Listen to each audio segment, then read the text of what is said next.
முறைகேட்டை கண்டித்து மதிமுகவினர் சென்னை கலெக்டர் அலுவலகம் அருகில் கண்டன ஆர்ப்பாட்டம் நடத்தினர். இந்த ஆர்ப்பாட்டத்தில் மதிமுக தலைவர் வைகோ கலந்து கொண்டார். பகல் வேளையிலும் தொடர்ந்து கிட்டத்தட்ட 6 மணி நேரம் 8 மணி நேரம் மின்சாரம் வருவதில்லை. தமிழ்நாட்டினுடைய 90 விழுக்காட்டு மக்கள் இதனாலே கடும் பாதிப்புக்கு ஆளாகி இருக்கிறார்கள். மகாசூர கம்பெனிகள், பன்னாட்டு கம்பெனிகள், சென்னை அடுத்திருக்கிற கம்பெனிகளுக்கு மாத்திரம் மின்சாரம் முறையாக போகிறது.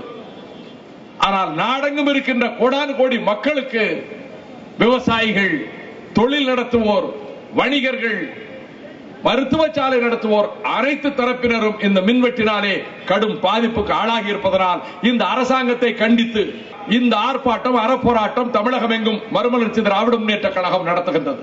முல்லை பெரியாறு உட்பட சில பிரச்சனைகளை முன்வைத்து தொடர் போராட்டங்களை நடத்தப் போவதாக இந்த ஆர்ப்பாட்டத்தின் போது வைகோ தெரிவித்தார்.